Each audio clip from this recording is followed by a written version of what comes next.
मोदी चुन के आने के लिए लोगों ने हमारे राहुल गांधी को पप्पू करके संबोधित। अब मोदी जी पंतप्रधान बनने के बाद पप्पू बन गए हैं। या ठिकाणी आप देखोगे कि एक तरफ से कंगना रनावत और स्मृति ईरानी, जब निर्भया प्रकरण हुआ था या अभी सुशांत सिंह प्रकरण हुआ था, बहुत बड़े बड़े ये दे रहे थे, बोल रहे थे। आज एक लड़की की हत्या हुई है, बलात्कार हुआ है। आज वो कहा है, मैं आपके जरिए उनसे पूछना चाहता हूँ, एक बहन की हत्या हुई है, अभी आज आप किधर है? आप सत्ता में हो ना, तो आप खुद अभी मोदी जी से क्यों नहीं पूछती?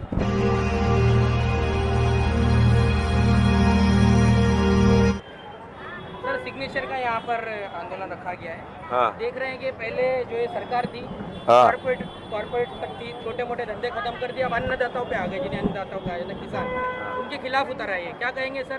कांग्रेस जो कहा जाता है कि सबसे पुरानी पार्टी है, भारत की आज़ादी में योगदान है इसका, कोई इसमें शक नहीं है, लेकिन सर इस तरह से कांग्रेस का जैसा आंदोलन होना चाहिए था, क्या दस्तखत सिर्फ शुरुआत है या सिर्फ दस्तखत ही रुक जाएगा ये आंदोलन? नहीं, शायद आप वो आंदोलन में शामिल नहीं होंगे, मुझे मालूम नहीं।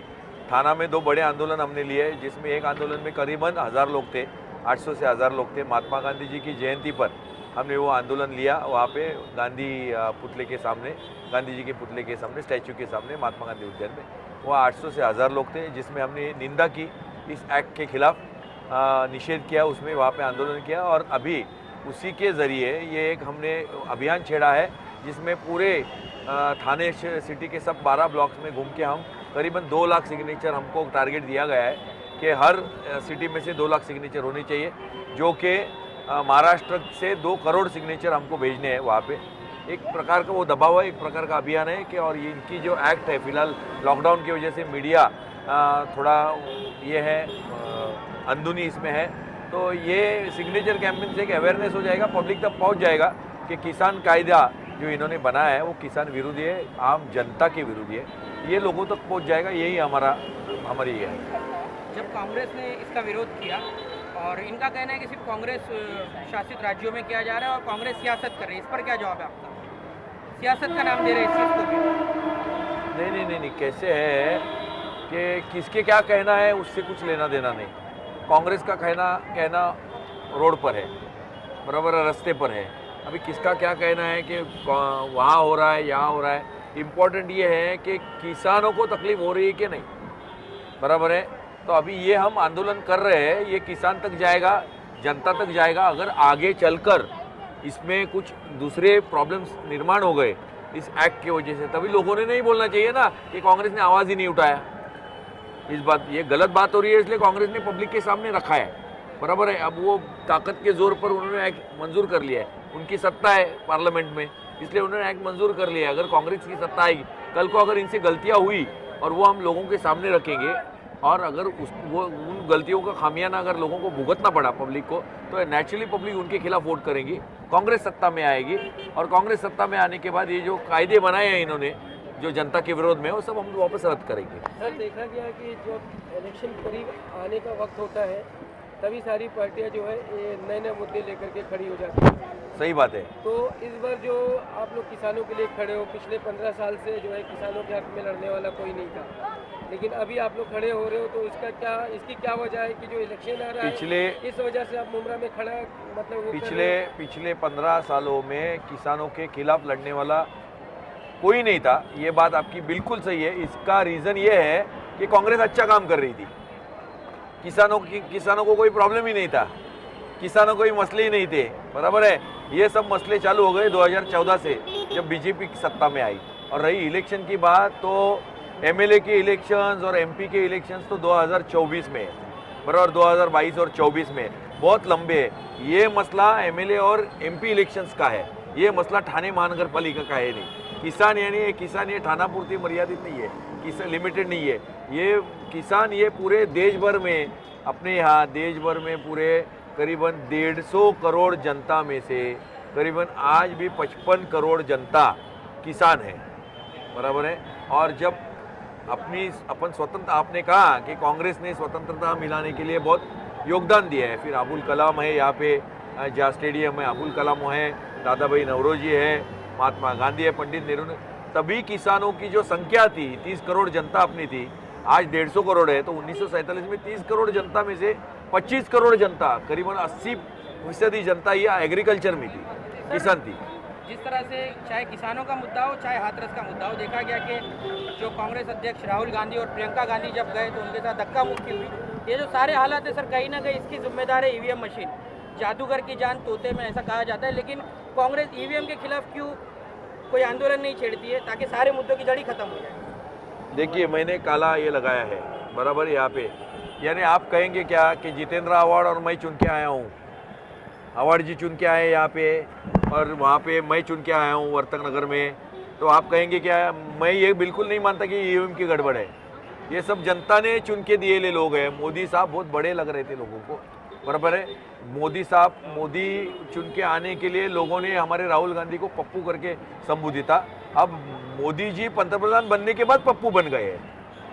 सर, इथे तुम्ही शेतकऱ्यांसाठी करताय आता, बोला. बाकी दुसऱ्यांना त्रास अजून पण होते, जसे टीएमसी जशी कारवाई करते त्याच्याबद्दलसाठी तुम्ही लोक काय कारवाई करतायत? जसं काय की आता कालच एक मुद्दा उठले आहे, ज्याचे 30,000 रुपये ज्याच्यावरती येणार टॅक्स बाकी आहे त्याच्यावरती कारवाई नाही केली त्यांच्या रूमावरती, आणि ज्यांचा 2300 रुपये रूमावरती आहे त्यांचा रूम सील केलेला आहे, त्यांच्यासाठी काही हेल्प?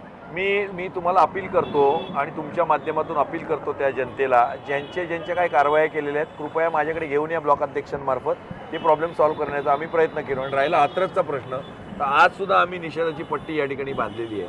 त्या ठिकाणी हे बघा की कुणाची हत्या असेल, कुणाची काही असेल किंवा आत्महत्येला प्रवृत्त करणं कधी काँग्रेसने पाठीशी घातलं नाही. या ठिकाणी मग इजरत शाह प्रकरण असेल किंवा हे असेल निर्भया प्रकरण असेल, काँग्रेसने नेहमी चांगल्याच्या बाजूनेच उभे राहिलेलं, अन्यायाच्या विरोधात काँग्रेस पक्ष आणि काँग्रेसचं सरकार उभं राहिलं आहे. या ठिकाणी आप देखोगे कि एक तरफ से कंगना रनावत और स्मृति ईरानी, जब निर्भया प्रकरण हुआ था या अभी सुशांत सिंह प्रकरण हुआ था, बहुत बड़े बड़े ये दे रहे थे, बोल रहे थे. आज एक लड़की की हत्या हुई है, बलात्कार हुआ है. आज वो कहा है, मैं आपके जरिए उनसे पूछना चाहता हूँ, एक बहन की हत्या हुई है, अभी आज आप किधर है? आप सत्ता में हो ना, तो आप खुद अभी मोदी जी से क्यों नहीं पूछती? उस वक्त आप मनमोहन सिंह जी से पूछ रही थी, सोनिया जी से पूछ रही थी, कांग्रेस से पूछ रही थी. आज आप क्यों नहीं पूछ रहे कि इस हत्या के लिए जिम्मेदार कौन और दोषियों को आप क्या सजा देंगे? सर, इथे आमच्या महाराष्ट्रामध्ये मुंबईमध्ये पण जसं बलात्कार होत आहेत, मग त्याच्याबद्दल तुम्ही लोक काय? तुम्ही कसं आहे बघा, बलात्कार होणं आणि त्याच्यावरती लॉ अँड ऑर्डर, बरोबर. आता कुठे बलात्कार होतो, मी नागरिक आहे, शेवटी मी एका पक्षाचा अध्यक्ष आहे. प्रत्येक ठिकाणी ज्या ठिकाणी होतं तिथे मी काय हजर नसणार, पण जिथे जिथं होतं मुंबईमध्ये झाला तर आपली पोलीस सक्षम आहे. आपली महाराष्ट्राची ऐकला यूपी आणि आपल्या याच्यामध्ये फार फरक आहे. पूर्वी ज्या यूपीमध्ये काँग्रेसची सत्ता होती तेव्हा एवढी दादागिरी नव्हती. त्या ठिकाणी काँग्रेसची सत्ता गेल्यानंतर गेल्या 25 वर्षात बाकीचे पक्ष, प्रादेशिक पक्ष आले. त्या ठिकाणी बसपा असेल, समाजवादी असेल किंवा मग आता BJP असेल. तुम्ही बघाल की बाबरी मस्जिदसुद्धा त्यांच्या काळातच पाडली गेली, तिथे त्यांचे मुख्यमंत्री होते कल्याण सिंग.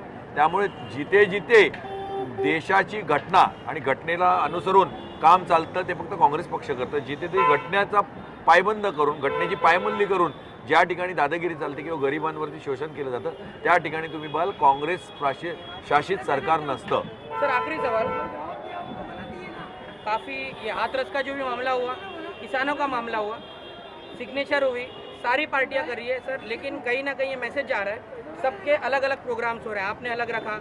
और जब श्रद्धांजलि भी दी गई तो मुमरा में 3 जगह पे दी गई एट अ टाइम, अलग अलग पार्टियों कहाँ पे? MIM की तरफ से भी दी गई है, फिर NCP की तरफ से भी दी गई, इसके अलावा शिवसेना और आम आदमी पार्टी. एक ही जगह पे बाबा साहब अम्बेडकर के जो चौक है उनके नीचे खड़े होकर संविधान बचाने की बात कर रहे हैं, सही बात कर रहे हैं. लेकिन क्यों सारे पक्ष किसी भी ऐसे मामले पे जो कि समाजी है, सोशल से, हम राजनीतिक मामलों की बात नहीं कर रहे, सोशल जो मामला है जैसे कि बलात्कार हो गया, किसानों का मामला हो गया, क्यों विपक्ष एक नहीं है?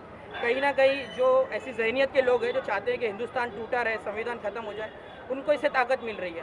तो देश का सबसे बड़ा विपक्ष होने के नाते आपका क्या मैसेज है सारी पार्टियों को? आप मीडिया वाले हैं, आप अलग अलग मीडिया चैनल से हैं, आप अपने अपने चैनल पर प्रोग्राम दिखाते हैं, निषेध दिखाते हैं. मेरी आपसे दरखास्त है, आप सब इकट्ठा हो जाइए, एक ही चैनल बनाइए. आप खुद हम सबको इकट्ठा करेंगे, पहले आप आपका उदाहरण रखें, हम आपका ये करेंगे, फॉलो करेंगे. यहाँ पे साथ में सर है ना, सभी तो एक साथ नहीं, एक साथ एक ही चैनल बनाइए. बोलने का मतलब मेरा मीडिया से क्या कहना है, मेरी दरखास्त है, मैंने क्या कहा, मैं आप पर आरोप नहीं कर रहा हूँ. आप एक एग्जाम्पल रखिए, आप एक एग्जाम्पल रखिए हमारे सामने ताकि हम आपके सामने ही आएंगे, पीछे ही आएंगे, तो बाकी के लोग भी आप चलते रहिए, कारवा बनते जाएगा। आप सब इकट्ठा हुइए, आप एक चैनल बनाइए, हम सब मिलकर एक चैनल बनाएंगे और उसके जरिए अपन ये आवाज उठाएंगे। बहुत बहुत शुक्रिया। Thank you sir. सर ये